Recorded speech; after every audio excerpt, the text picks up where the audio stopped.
وعلى آله وصحبه أجمعين. اللهم علمنا ما ينفعنا وانفعنا بما علمتنا وزدنا علما. في الأدب المفرد بسند صحيح يروي الإمام البخاري في الأدب المفرد بسند صحيح وغيره الحاكم في المستدرك إلى آخره عن ابن عباس رضي الله تعالى عنه وأرضاه قال: سمعت رسول الله صلى الله عليه وسلم يقول. Today's hadith is narrated with an authentic chain of narration by the Imam al-Bukhari in a different book, not in his famous, in a different book called الأدب المفرد. And it's narrated by the Sahabi Ibn Abbas, and he says, I heard the Prophet عليه الصلاة والسلام say, قال ليس بمؤمن من بات شبعان وجاره جاء إلى جنبه جائع وهو يعلم. That it is not befitting for a mu'min, for a believer, for someone who identifies as mu'min, as Muslim, it is not aligned with the teaching of Iman and this religion, for someone to have a full belly, to be content financially in his life, and knowing well that his neighbor is hungry. It is not. The narration says like this: "Laysa bimؤمن." It's not a believer, but it doesn't mean that he's kafir, fully like he's outside of iman. But it means it's not really befitting for a mu'min. It's not a. It means this person has misunderstood the word iman. And the reason why I narrated this hadith because this brings me to the third level of reform, which is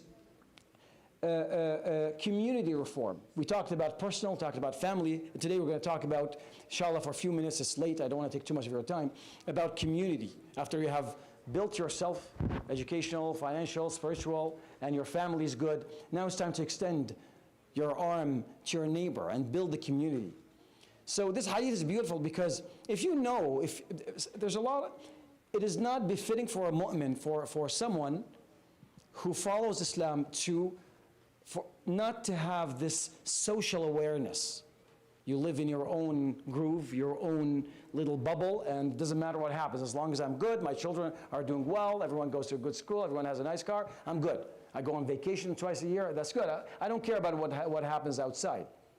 The confines of my house. This is not befitting to the teachings of Islam. There has to be at some point, some level of sharing of these services, and this is Islam talks about it, called also sometimes furud al-kifaya. If you have excess of anything, you have to share it. Whether it's here in this hadith, it talks about the financial aspect, but not only that. I can categorize into three different domains: financial, which this hadith talks about; educational, also. If you have knowledge, you have to share. What are you doing with it? You're sitting. You have all the knowledge and sitting home and being happy and just practicing by yourself. You have to come and share it. This is what we need. And social also. We need our own social events, our own social centers, and to serve our community. With this mentality of bringing things together and centralizing, then what you're doing, you're building a small Islamic community that's self-sufficient and content by itself.